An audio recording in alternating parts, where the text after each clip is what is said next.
தாய் தமிழ் உறவுகளுக்கு வணக்கம். கிறிஸ்தவர்கள் கண் திருஷ்டிக்காக சூடம் சுத்தலாமா என்ற தலைப்பில் இந்த காணொளியை நாம் காண்கிறோம். கிறிஸ்தவர்கள் ஞானஸ்நானத்தின் வழியாக கிறிஸ்துவோடு அடக்கம் செய்யப்பட்டோம், கிறிஸ்துவோடு இணைக்கப்பட்டுள்ளோம், கிறிஸ்துவோடு உயிர்த்தெழுந்துள்ளோம். புது வாழ்வுக்காக நாம் உயிர்த்தெழுந்துள்ளோம். நாம் கிறிஸ்துவுக்குள் இருக்கிறோம்.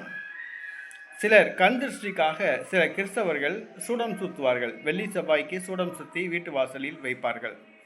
வைத்தால் கண் திருஷ்டி, அடுத்தவர்களுடைய கண் திருஷ்டி போய்விடும் என்ற நம்பிக்கையில் இவ்வாறு சூடம் சுற்றுகிறார்கள்.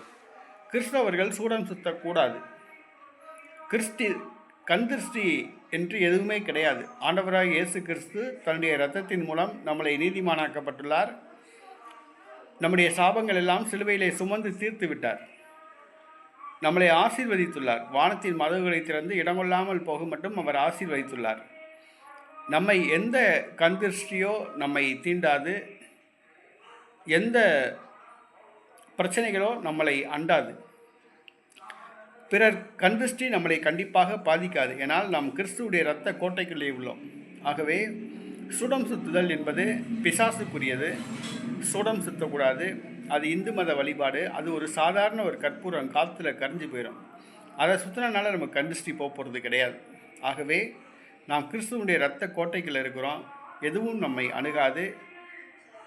புயலோ மழையோ வெள்ளமோ இயற்கை சீற்றமோ கண் திருஷ்டியோ எதுவுமே நம்மை பாதிக்காது என்ற நம்பிக்கையுடன் இருங்கள்.